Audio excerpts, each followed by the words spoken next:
Pistons fans, let's talk. Absolutely, the Pistons should get, not should, will. There's a phrase that the Pistons will be in the playoffs this year. For one reason only. There's only one goal. Through the course of the season, they will improve. And every time they improve, it will take away from them the processing steps of gradually getting to the point of playoffs. There are those that say, well, the Pistons are 2 years away for even considering being in the playoffs, or that's absolute ridiculous. If the team is ready to go, based upon the coaching staff preparation, they will make their steps through the course of the season. You don't need to take 3 to 4. You don't need to take a yearly steps or yearly processing steps to actually show improvement. If the head coach from day one, starting with summer league, has a not so much of an idea, but more so an adjustment chart. That means he has to be a great evaluator of what he have, not his staff, but his players. Is over with him depending upon Trajan to get him talent. It's over. That's done. Now he has to be a great evaluator. This is where all the work that he's doing now before the season starts. He's looking at every individual player, and he's not just taking notes. He is watching them, strengths and weaknesses. Every last player. You can say you have 15 players. That's what you have assistant coaches for. Then you have the assistant to the assistant coaches. This is what you have all that in place. If JB Bickerstaff is ready to go, this Pistons team will get to the playoffs. Even through the course of the season of injuries and setbacks, they will get to the playoffs. If he is ready, if Bickerstaff is ready to go. If he's not ready to go, then it should be like the previous year. Monty Williams wasn't ready to go. Dwayne Casey was ready to go, but the roster wasn't fit for Dwayne Casey to go. When it was, they got to the playoffs. All right. So, should there be any more additions to the team? The only addition that I will make is either one or two areas. Either get another ball handler for Cade. Like I said in my last video, I do not want to see 90% of the time K is pushing the ball up the court. I don't want to even see K have to put everything in his proper sets, because predominantly the ball is going to be in his hand. He don't have to. It's almost like a point forward, if you will. He doesn't have to have the ball in his hand. I mean, running up the court. That is to make the best possible decision for the team.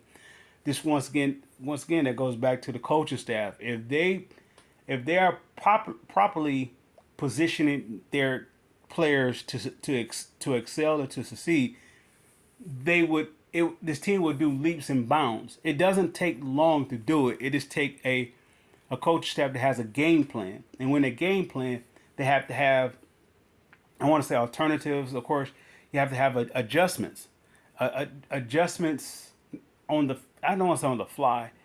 You have to be willing to adjust. I mean, well, you have to have the mindset of an adjustment. Nothing is, when it comes to instincts, nothing can be predictable.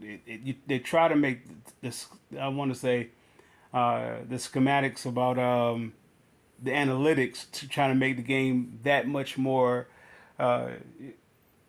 predictable. Yet it's still based off instincts. So even with that, JB Bickerstaff, if he's ready to go, this team will be a playoff team.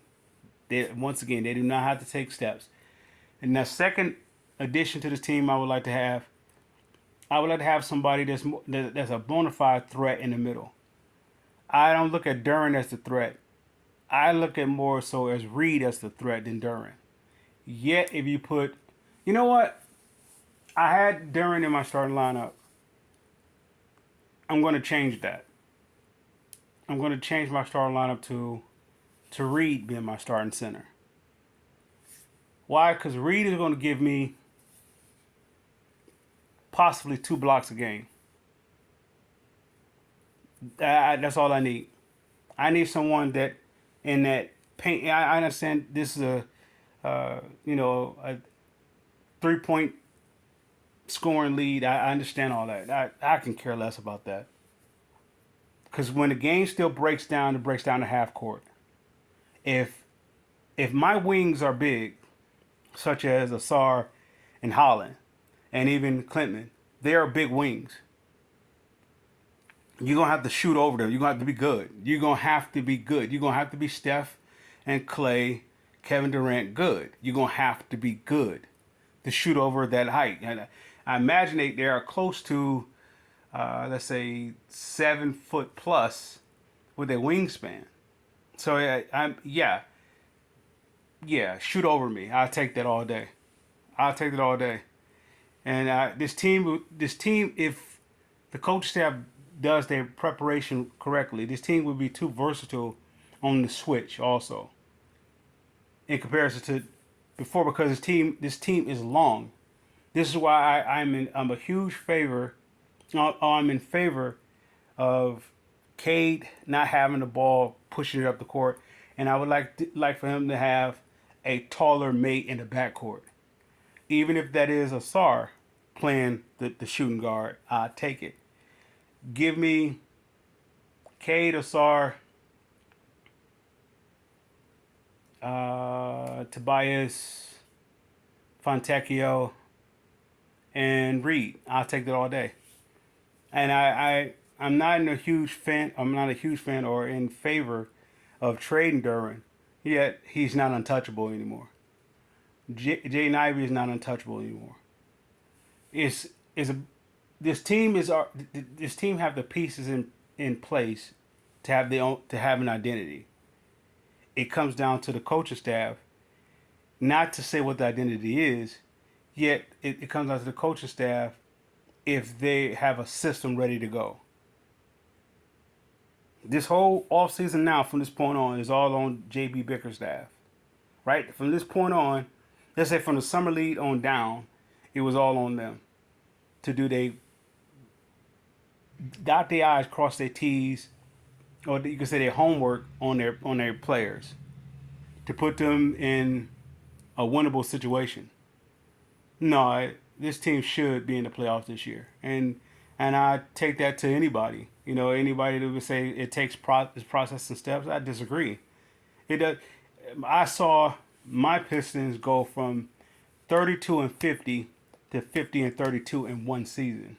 I saw that happen with my own eyes. I saw that happen, and that roster, you could say it was a they play. It was there was a lot to play defense. Okay, you got Michael Curry in your starting lineup, Dana Barros, Cliff Robinson, and Ben Wallace. Outside of possibly Dana Barros and Cliff Robinson, of course they had Stackhouse at your two. Okay, where's your offense coming from? So let's flip it. Even if this team went on the court and they put in a 3-point lineup, they're not gonna come down shooting threes all the time. Let's say if you put, let's say Hardaway, Beasley, Cade, Tobias, and give me one of our bigs. That okay, I go with Clement. I think Clement is a better 3-point shooter than the likes of Stewart and Holland right now. So let's say if you went with that as your start, everybody on that in that lineup can hit a three. You still wouldn't be shooting threes. So all I'm saying is, I understand that this is a copycat league. You don't have to win. You don't have to be a copycat to win. I don't know. Boston won. I don't know if they're a 3-point heavy shooting team. I could be wrong. I didn't check the statistics. I'm just going off the top. with that being said, this team does not have to take steps. If Bickerstaff is ready to go with a game plan, this team is too matured not to execute the game plan. This team is too fundamentally sound not to.